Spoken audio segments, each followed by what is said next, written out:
Hi, good morning, everyone. Welcome back to the series of all about English.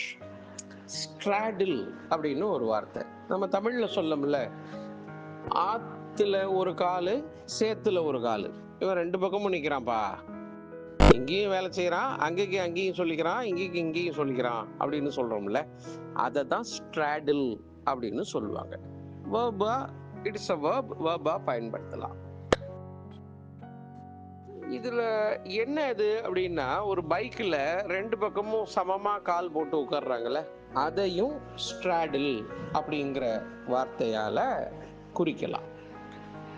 But ஃபிகரேட்டிவா, உருவகமாக சொல்ல வேண்டும் அப்படின்னா, ஆத்துல ஒரு கால் சேத்துல ஒரு கால் அப்படிங்கிறத அந்த தமிழ் பதத்திற்கு ஆங்கிலத்தில் உள்ள ஈக்குவலன்ஸ், நிகரன் அப்படி சொல்லணும்னா ஸ்ட்ராடில் என்கின்ற இந்த வேர்பு ரொம்ப பொருத்தமாக இருக்கும்.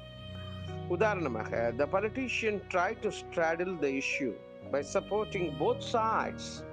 ரெண்டு பக்கமும் சப்போர்ட் பண்றது மாதிரி பண்ணிக்கிட்டு இருக்காரு. இங்க பேசிக்கிறாரு, அங்கக்கு அங்க பேசிக்கிறாரு.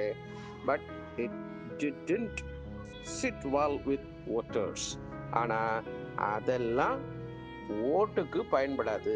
அதெல்லாம் ஒழுங்கா, அதெல்லாம் ஓட்ட கவரலாங்கிறதுக்காக ஒரு ரெண்டு பக்கமும் பேசினாரு. ஆனா அது ஒன்றும் எடுபடவில்லை அப்படின்னு சொல்லியிருக்காரு.